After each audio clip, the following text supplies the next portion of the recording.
Magandang umaga mga bata. Narito muli tayo sa ating pag-aaral ng Mother Tongue Based Multilingual Education. Ngayon ay nasa Quarter 2, Week 7. Ang ating layunin sa umagang ito, sa katapusan ng ating mga gawain, inaasahan na ikukwentong muli ng sa kwentong napakinggan. Tayo muna ngayon ay magbalik-aral. Tukuyin natin kung anong kwento ang inilalarawan ng pangyayari sa bawat bilang ayon sa pamagat nito. Isulat ang letra ng tamang sagot, sapat lang.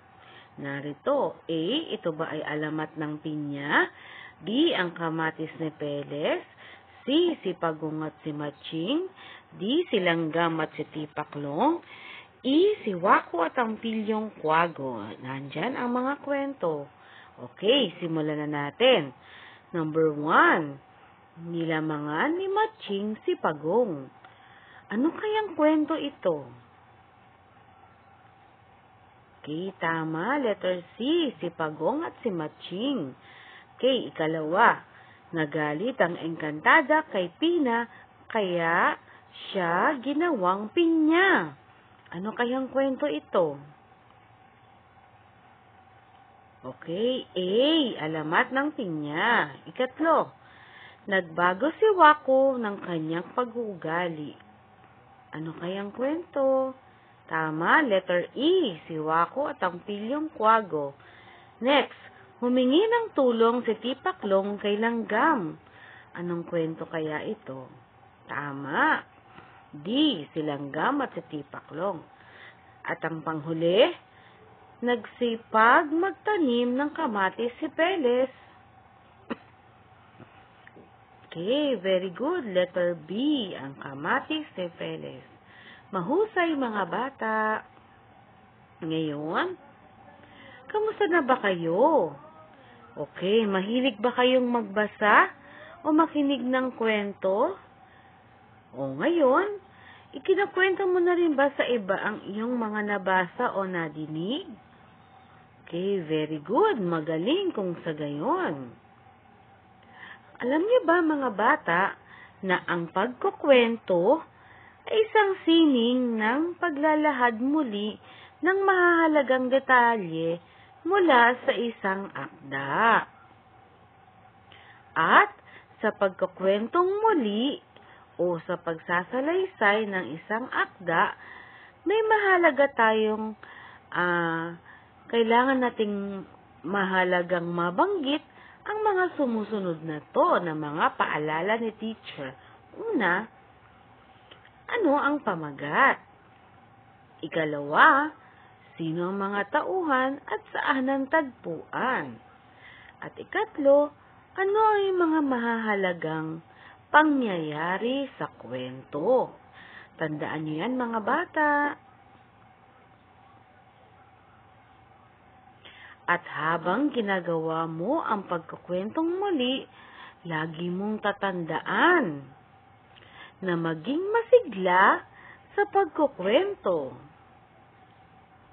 Alamin ng daloy o tatakbuhin ng salaysay.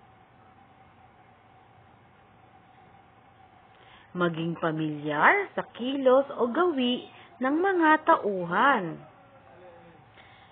Ipakita ang angkop na damdamin ayon sa kwento.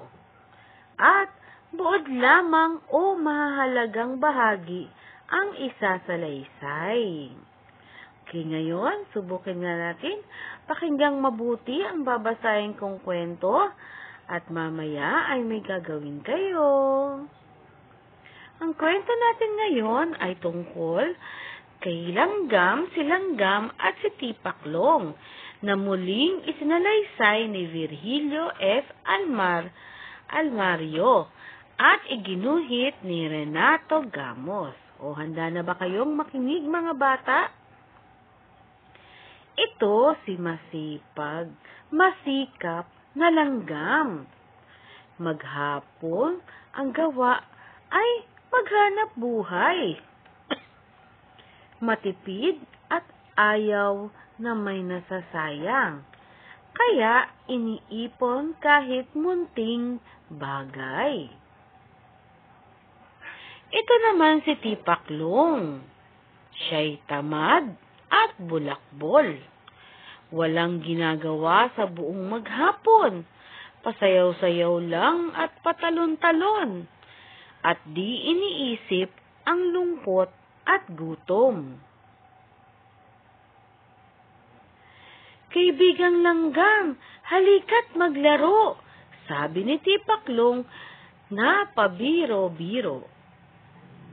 Kung puro trabaho, para kang bilanggo, di mo masusunod ang gusto ng puso. At tag-ani nga noon, maraming pagkain, sagana ang bukid sa palay at tanim. Sabi ni Tipaklong, ang sarap mag-aliw, Langgam, ang buhay mo ay huwag sayangin. Ngunit nagpatuloy sa kanyang paggawa si Langgam na kahit isang bisyo'y wala. Mainom na ito ang kanyang wika, kaysa magsisi pag ikaw ay tumanda. Kaya naman araw-araw si Langgam patuloy sa pagtatrabaho at sa pag-iipon. Araw-araw naman itong si Tipaklong ay pakanta-kanta at patalon-talon. Isang araw, biglang bumuhos ang ulan.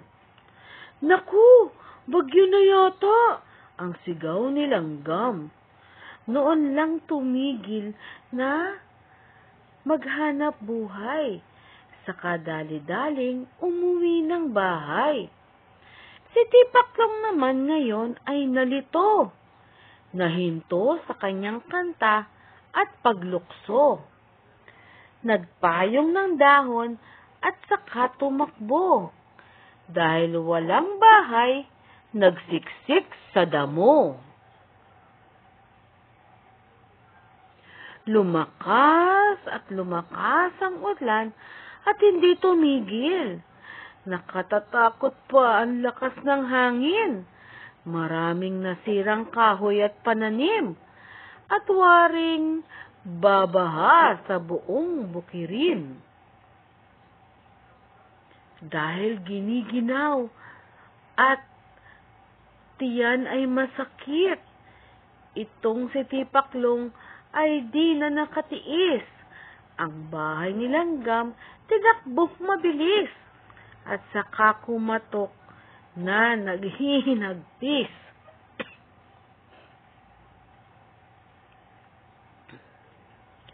Narinig ni Langgam ang tawag sa labas, kaya ang pintuan ay binuksan agad. Pasok si Tipaklong na hirap at mahahalatang mataas ang lagnat. Naawa si Langgam sa kanyang nakita.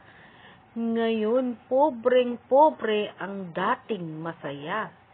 Binigyan ng bagong damit ang bisita, saka pinakain ng muling sumigla. Ako'y hiyang-hiya, sabi ni Tipaklong, nang makalipas na ang ginaw at gutom. Huwag mag-alala, sagot ng tumulong. Maraming pagkain ang aking naipon. At magmula noon, Tipaklong na tamad ay di na nag-isip magsayang ng oras. Natuto kay Langgam na maging masikap para makaligtas sa anumang hirap. Diyan nagtatapos ang ating kwento. Para sa ating gawaing isa, ganito ang ating gagawin at ganito ang panuto.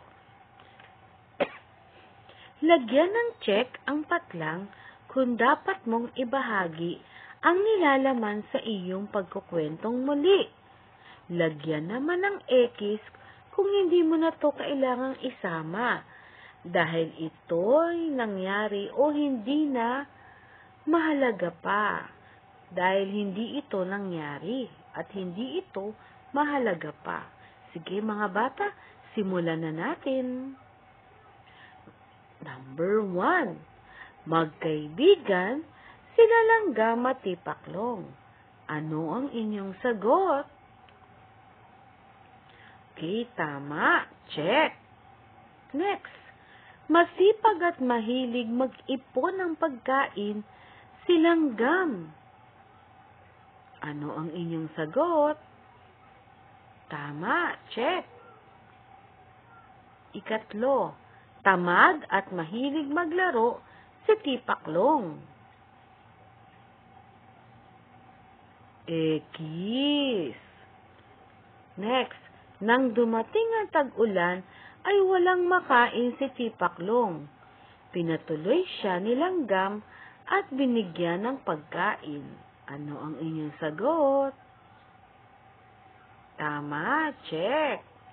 Ikalima, itinuturo sa kwento na dapat maging masipag, mag-ipon at maging matulungin sa kapwang nangangailangan. Ano ang inyong sagot? Check. Magaling mga bata, mahusay. Para naman sa ating ikalawang gawain, ibigay ang hinihinging impormasyon na magagamit mo sa muling pagsasalaysay ng kwento ni langgam at tipaklong. Isulat ang sagot sa patlang at isulat sa inyong kwaderno o notebook. Una, ano ang pamagat ng kwento? Ikalawa, mga tauhan o gumaganap. Sino-sino ito? Ikatlo, tagpuan o lugar na pinangyarihan. Saan naganap ito? Kaapat, ano nangyari kay langgam? At ikalima, ano ang nangyari kay tipaklong? Okay mga bata, sagutan na natin. Mahusay.